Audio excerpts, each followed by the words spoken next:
被动贝斯有什么优缺点？大家好，这里是 Sound Guy 今天是我们3000元以内高性价比贝斯的第4期。雅马哈 TRBX 174。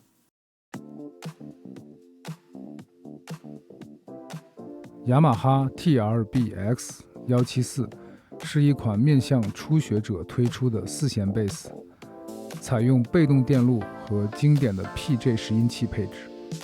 目前在售颜色有黑色、金属红、日落色、深棕色，重量3.9千克左右，官方零售价2200元，电商平台价1800元左右。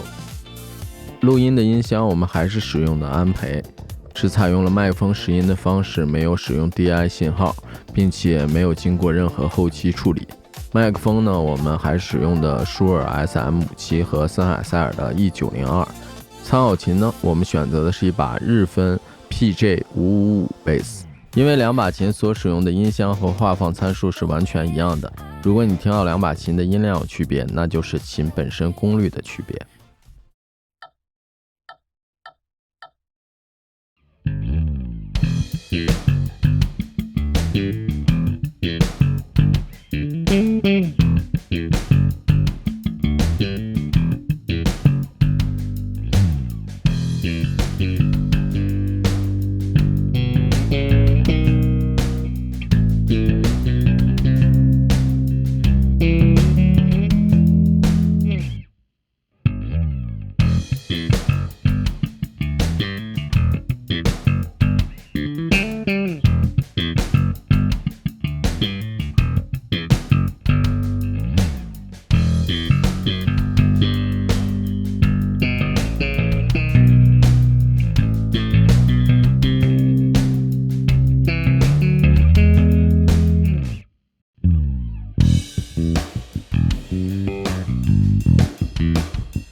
大哥，我们先聊聊这把琴吧。好的，这把174呢，也是一款经典的 PJ 组合3钮版本的被动琴。如果大家对 PJ 拾音器组合还不太了解的话，可以看我们上一期的视频。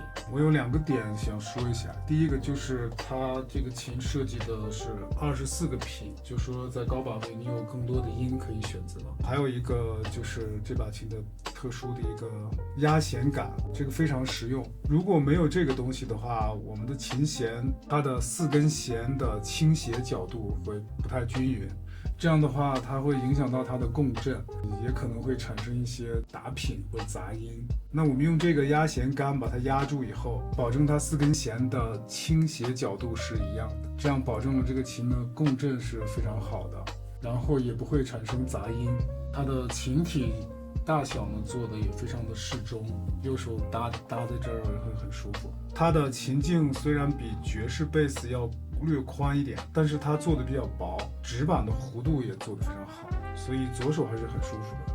今天咱们是被动贝斯的第4期了，咱们今天主要聊聊这个被动贝斯的优缺点吧。好的，因为我是先开始弹的被动琴，对我也是，对，所以我有一个先入为主的感觉，太习惯于被动琴。我的演奏习惯好多都是弹被动琴养成的习惯。对，因为被动琴它那个动态它比较好嘛，它就是你演奏起来比较跟手，你轻一下重一下它会很明显。对，这里科普一下，对，好多大家平时经常聊动态，对吧？但是很多人也不知道什么是动态。动态其实是最小声跟最大声之间的这个范围叫动态。然后呢，被动琴的动态呢是相对主动琴肯定是比较大，动态比较大，它轻的地方跟重的地方特别明显。对，它比较细腻。对，比较细腻，音色呢比较通透，比较暖一点，整体那个感觉啊。然后它适合的那些风格，也就是相对属于比较复古的，相对是经典风格吧，算是那种。对，就是我的感受也是。对，被动琴更适合玩一些复古的一些音乐风格，比如说爵士、blues、funk 这些老的这种传统的风格。对。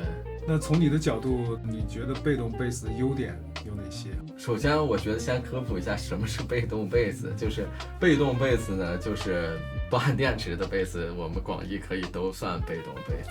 被动贝斯结构也简单，因为它毕竟就3个旋钮，然后也不用按电池，你也不用担心它没电。对，它只有拾音器的音量开关，对，和一个痛，对，它没有均衡那一套东西。对，它的电路也比较简单，然后它也比较耐造，相对的比较稳定嘛。是。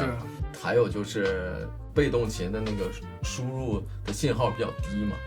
因为它阻抗比较大，所以它对单块其实对这个被动琴是比较友好的。然后因为单块大部分设计都是根据被动琴设计的，它直接插上基本上都是 OK 的。你要是用主动琴或者功率大，你的调节方式可能得相对保守一点。对，他们都是同一个时代的一个产物，对，共同时期发展。所以你有一些数字效果器，你进到那个琴上，进到效果器里面，它会有那个主动被动的一个选项，就是因为它 headroom 也不一样。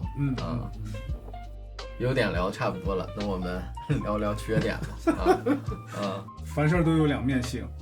我们夸了半天，也要吐槽一下它的缺点。对，首先它肯定是它相对于主动琴来比较的话，它的底噪比较大，噪音比较大，电流声。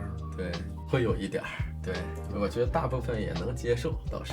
对，我也习惯了，能接受。对，能接受。时针一看，管那么多。对，其实还好。我是觉得它这个输出比较弱嘛，然后它这个长线的话，它就高频有损失了，而且效果器板子要是单块多了也高频有损失。你那个第一块肯定得加一个 buffer。音色上咱们再聊聊。音色上，它的可调范围也小一点，因为主动琴大部分如果是主动电路的情况，它还是有 EQ 的，它那个可调范围比较大，可以上去也可以下来。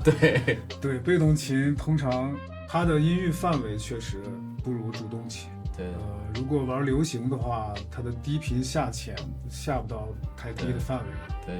就是玩流行的话，就风格多了就有点搞不了，而且有些重型啦，或者是新的风格，它可能还是得需要主动琴的那种功率，或者说是那种电路那种频段更广一点的那种感觉。没错。对，但是其实咱俩都是对属于被动琴玩家的被动琴爱好者。对，可能咱俩玩的风格大部分也不太需要主动琴。对吧？对，你像我压根儿就没有主动琴，你的主动琴是因为咱们平时要录音的时候才准备的。对，五弦，对，主动。那你说新手这个东西，你觉得新手应该用它？我觉得新手应该个人观点啊，先感受一下被动琴的那种动态，跟手的那个感觉，然后再去过渡到主动琴。对。如果你玩惯主动琴，可能再回到被动琴，你也同样你会很不习惯。对，就有点像，我觉得有点像开车你得先开油车，开成手动挡啊，你先开手动挡对，再开自动挡，好像对你对整个那个车的它那一套东西工作原理或者它的开车那个劲儿，你可能更能。我觉得其实我觉得你要是能把那个被动琴那个音色完全弹出来，你要再换到主动琴，你很容易也能很好的驾驭。但是没弹过被动琴，天天弹主动琴的，你再让忽然一下忽然让你说弹被动的，你可能对弹不出来那个音色来。对对，就是手痛嘛，就是基本功嘛。我觉得这个东西还是得先用被动琴把这个练一练，然后你能驾驭了被动琴，你的主动琴也很容易能驾驭得了。对，就是先开手动挡。对，总而言之，我们选什么琴还是看你是什么使用场景，你做什么样的音乐需要。对于乐手来说，这个是一方面，第二方面就是反馈，就是你对这个琴给你的那个反馈。对。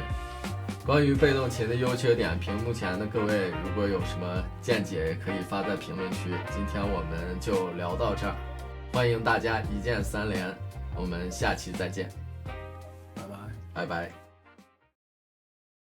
今天咱们是被动贝斯的第4期了，咱们今天主要聊聊这个被动贝斯的优缺点吧。好的。该你们我了。聊个雅马哈。对，聊雅马哈聊的。雅马哈的汽车。